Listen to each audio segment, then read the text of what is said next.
Futsal Women's World Cup, besides the economic benefits, besides the infrastructure benefits, that the improvements that we've done, especially in field sports arena, again, the international federations, they see what we bring to the table. They see our contributions. And in return, nabibiyayaan tayo ng mga ng mga football pitch na kailangan natin para isulong ang football sa bansa. Ika nga ng PSC, ika nga ng chairman. Grassroots to gold, gold to greatness. Saan tayo magsisimula? Sa grassroots. Ano ba ang pinakamalaking challenge sa grassroots? Infrastructure. This year, earliest completion for all the 20 pitches of different sizes is June. Pinakamatagal na ang December. And once, this is just the beginning, ladies and gentlemen. Once we're done with all these pitches, all these projects, we will ask the international federations to continue to give us more grants so that we may be able to provide more infrastructure for our children. This is just the beginning. Again, the way it works is the international federations award you or reward you with infrastructure projects. As soon as you deliver, they know we are serious about the development. So we can apply for more. Kahit saan naman, hindi naman pwede mag-a-apply tayo, walang resibo, walang produkto, hindi na tayo bibigyan ulit. Tatapusin natin yan 20 pitches, 20 or how many, I'm not sure pitches, within the year. At gusto ko lang i-emphasize, hindi po ito magkakatotoo, hindi po ito posible kung hindi natin napakita sa international community that we do our part. So, Chair, I would just like to say, and I'm pretty sure mahina ang 100 times dahil talagang thank you ako ng thank you kay Chair sa PST at sa Philippine government. Nagtutulungan tayong i-host ang FIFA Futsal Women's World Cup. First edition. Sir, and in your opening remark, ang sabi niyo,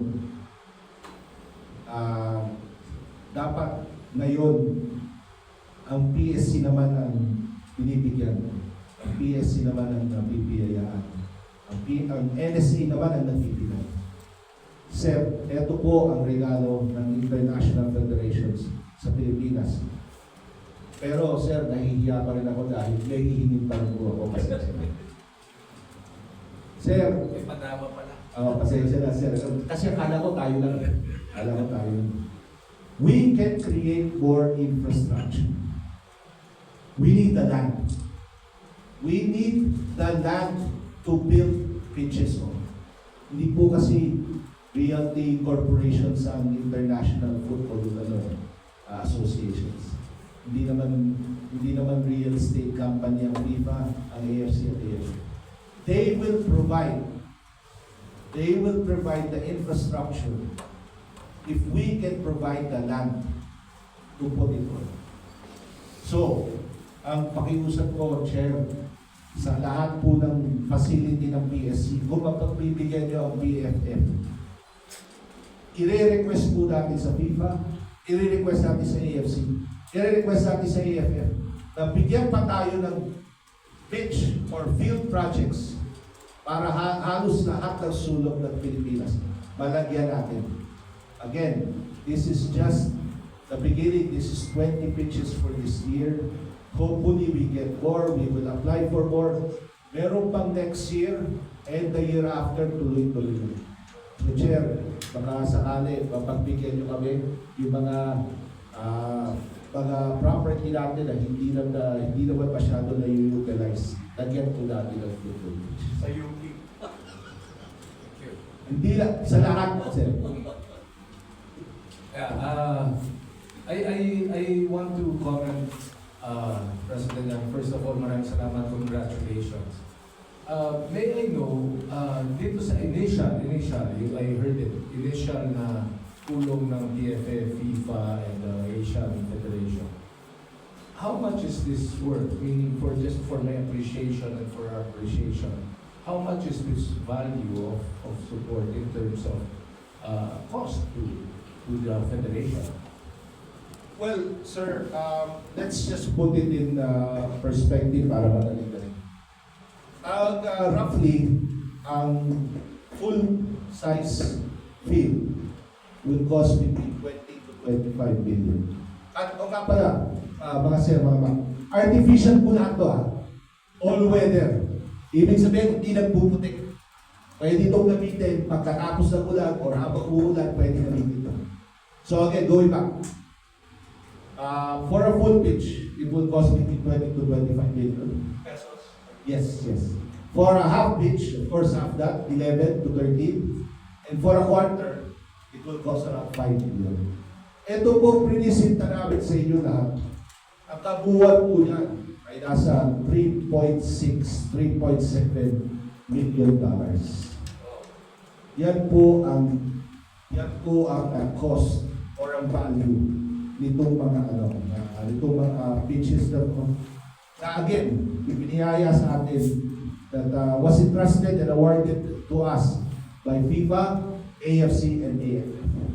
So, nandun po tayo, sir, sa 3.6 billion for this year. Maraming salamat, President John. Let me react to your request. Number one,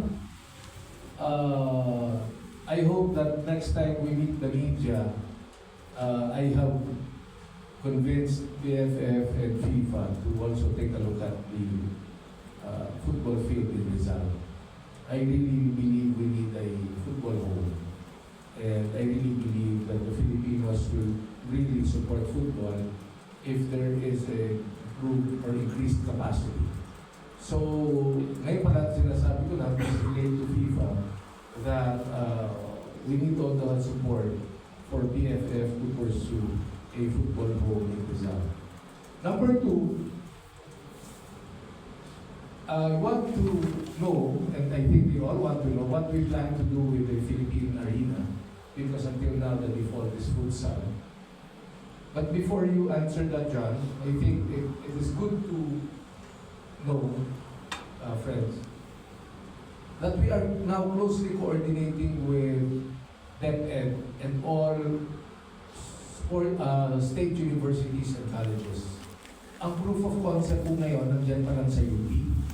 Pero ano po ginagawa natin sa UP ngayon? We are building a world-class training facility in beach volleyball.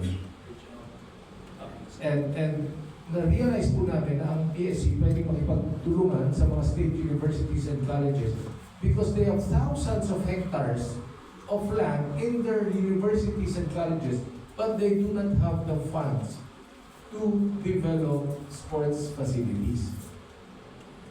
Ngayon, kung makipagtulungan po ang PSC dyan, makipagtulungan po yung NSAs just like football, I'm sure all the state universities and colleges, calling all state universities and colleges, I'm sure if they read this news, they will all say, Chairman Pato, President John, dito ho sa SUC namin, dito po sa Ilocos, dito sa Palawan, dito sa Cavite, dito sa Davao.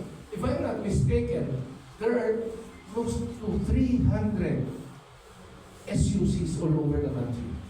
Do they have world-class facilities, even simple facilities? Wala po, because they do not have the funds for that.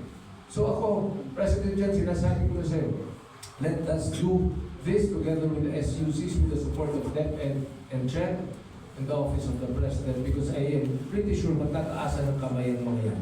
So, I am using this opportunity to reach out to SUCs. Buksan po natin yung mga eskwelahan natin para po makapasok si PSC at PFF to develop all these beaches, because pwede po yan moving forward, talagang gandahan natin.